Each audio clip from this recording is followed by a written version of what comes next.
Welcome back to Shivaniya fashion life. இப்போ நம்ம வந்து ஒரு சிம்பிளான ஒரு ஸ்லீவ் டிசைன் தான் பார்க்க போகிறோம். அதுவும் கட் பீட்ஸை யூஸ் பண்ணி தான் அந்த டிசைன் பண்ண போகிறேன். எப்படி பண்ணலாங்கிறத இப்போ பார்க்கலாம். அதுக்கு முன்னாடி நான் வந்து என்ன பண்ணியிருக்கேன்னா, சார்ட்டில் வந்து ஸ்லீவை வந்து கட் பண்ணிட்டேன் ஃபஸ்ட்டு.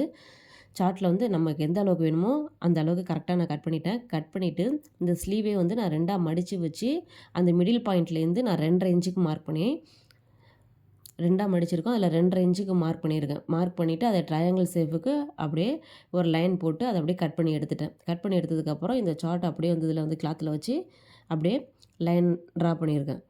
லைன் நான் போட்டுட்டேன். லைன் போட்டதுக்கப்புறம் இப்போ நம்ம என்ன பண்ண போகிறோம்னா, நம்ம வெளியில் எதுவுமே இந்த டிசைன் நம்ம பண்ணாமல் இந்த லைன் போட்டிருக்கோம் பாருங்கள், அந்த ட்ரையாங்கிள் போட்டிருக்கோம் அதுக்குள்ளே தான் நம்ம டிசைன் பண்ணணும்.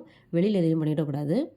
அதுக்கு முன்னாடி நான் என்ன பண்ணியிருக்கேன்னா, கீழே வந்து நான் மடித்து தைக்கிறதுக்காக அந்த க்ரீன் கலர் த்ரெட்டிலே நான் ஒரு செயின் ஸ்டிச் போட்டிருக்கேன். ஒரு 3 லைன் போட்டிருக்கேன்.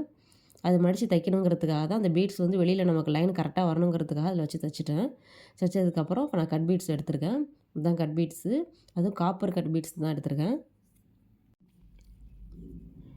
பீட்ஸ் நீடில் எடுத்திருக்கேன். அதில் இப்போ பீட்ஸையும் எடுத்துக்கிட்டு நம்ம அந்த லைன் போட்டுக்கிறதுக்குள்ளே இப்போ நான் கட் பீட்ஸை போட போகிறேன். வெளியில் போடாமல் அந்த லைனில் தான் ஃபஸ்ட்டு நம்ம போடணும்.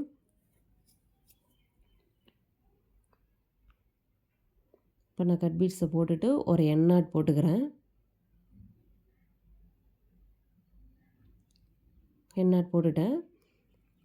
நெக்ஸ்ட்டு ஒரு கட் பீட்ஸ் போடுறேன். இதில் நான் வந்து என் நாட் போடாமல் கட் பீட்ஸை போட்டுட்டு த்ரெட்டை கொஞ்சம் பெருசாக இழுத்துட்டு அந்த பீட்ஸ் மேலேயே நல்லா இழுத்து த்ரெட்டை வந்து அது பீட்ஸ் மேலேயே போட்டுட்டு கீழே இழுத்துடுறோம். அப்படியே லாக் ஆகிடும். அதுமாரி நம்ம ஒவ்வொரு பீட்ஸுமே பண்ணிட்டு வரணும். ஒவ்வொரு பீட்ஸும் நம்ம என் நாட் போட்டாலும் போடலாம், இல்லை இது போல் அந்த பீட்ஸ் மேலேயே த்ரெட்டை வந்து லாக் பண்ணுற மாதிரி மாட்டி விட்டுடலாம். இதேமாரி நான் ஒவ்வொரு பீட்ஸுமே போடுறேன்.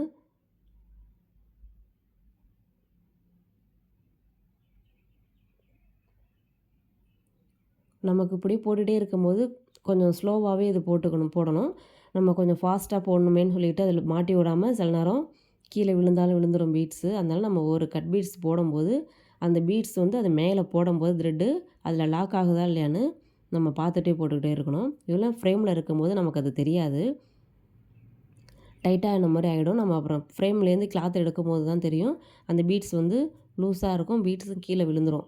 அதனால் நமக்கு அது லாக் ஆகிருக்கா நல்லா கரெக்டாக பார்த்துட்டு நீங்கள் அடுத்த பீட்ஸை போடும்போது நம்ம போடணும் பார்த்து. இதேமாதிரி நான் ஒவ்வொரு பீட்ஸாக போட்டுக்கிட்டே வரேன்.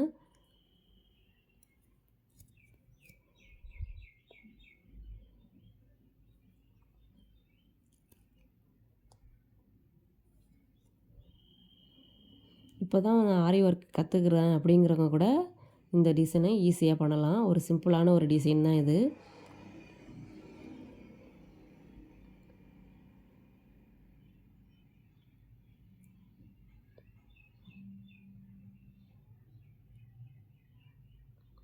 அந்த எட்ஜு வரைக்குமே கொண்டு வரோம். நம்ம அங்கே ஸ்டிச்சிங்க்கு கொஞ்சோண்டு விட்டுட்டு அது வரைக்கும் தான் லைன் போட்டிருக்கேன்.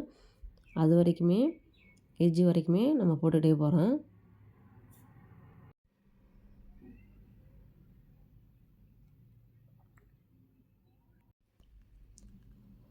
ஃபஸ்ட்டு ஃபினிஷ் பண்ணிவிட்டு அடுத்த இடத்துக்கு போகணும். நம்ம வந்து கொஞ்சம் கொஞ்சம் அங்கங்கே பீட்ஸை போட்டுட்டு அதுக்கப்புறம் அந்த கேப்பில் வந்து ஃபினிஷ் பண்ணலாங்கும்போது அந்த மாதிரி மட்டும் நினைக்கவே கூடாது. ஏன்னா அந்த மாதிரி கேப்பில் விட்டுட்டு அதுக்கப்புறம் நம்ம பீட்ஸ் போடும்போது என்ன ஆகும்னா, நம்ம ஏற்கனவே த்ரெட்டை இழுத்து போட்டிருப்போம். அந்த த்ரெட்டு மேலேயே திரும்ப அந்த கேப்பில் வந்து நம்ம போடும்போது நம்ம முன்னாடி போட்டிருக்க த்ரெட்டும் வந்து அந்த இதில் மாட்டி நீடில் மாட்டி மேலே வந்துடும். அப்போ வந்து த்ரெட் வந்து அருந்துடும். அருந்தது பீட்ஸும் கீழே விழுந்துடும். அதனால நம்ம ஃபுல்லும் ஒன் சைடு போட்டோம்னா அதை ஃபினிஷ் பண்ணிவிட்டு அதுக்கப்புறம் இன்னொரு சைடு போகணும். அந்த மாதிரி தான் போடணும். கேப் விடக்கூடாது. கேப் விடாமல் ஃபஸ்ட்டு ஃபினிஷ் பண்ணிவிட்டு தான் அடுத்தது பக்கமே நம்ம போகணும்.